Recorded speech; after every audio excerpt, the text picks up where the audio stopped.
Nagalain ang buot sang pila ka mga bulantero sa gwa sang Iloilo Terminal Market matapos liwat nga nagpatigayon na sang clearing operation ang Local Economic Enterprise Office kagabi Marso 11. Sa interview sang Bombo Radio kay Niuring Pandulada, isa ka bulantera sa bahin sang Halandon ni Iloilo City proper. Iyagin pahayag nga wala gid siya sang benta umpisa nga nagpadulong siya sa syudad sang Marso 10 bangod sa pagpabalik-balik sang mga LEEO personnel. Suno kay Pandulada, hindi patas ang pagsita sang mga otoridad bangod madamo man ang kaangay niya nga ambulant vendors nga wala man ginasita sang LEEO.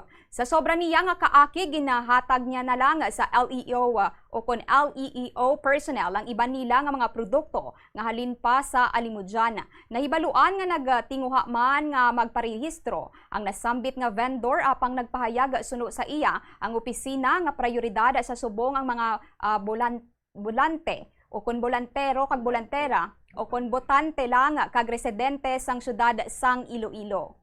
No, himos ulang pa yung ibanta na kay naging pa nagtago lang. Tapos ang todar wagin padara ko kananda kung kulasuhan ito. Ang carrier kaya kag mga arroz ko alas 2 pa lang ladlad sa dati wala kami sa namin mo. Ladlad sa dati just tubang pagka abot kami nagdagaplag yo tandamon tanama bilin tamon dia.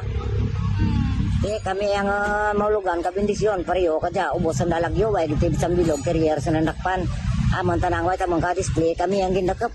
Amon tanadi dia amo gani dia unfair dia kanamon kay kung gamaya mon kwarta bayan nga clearing dak namon sa talabaan sa piyak sige anda baligya. Nga ako sa bagay ang god ganira nga perwisyo kay nga kasada tanda. Pigado ganito imo on kagid nga pigado kung may kwarta ganito te amura ang ginahangad nito.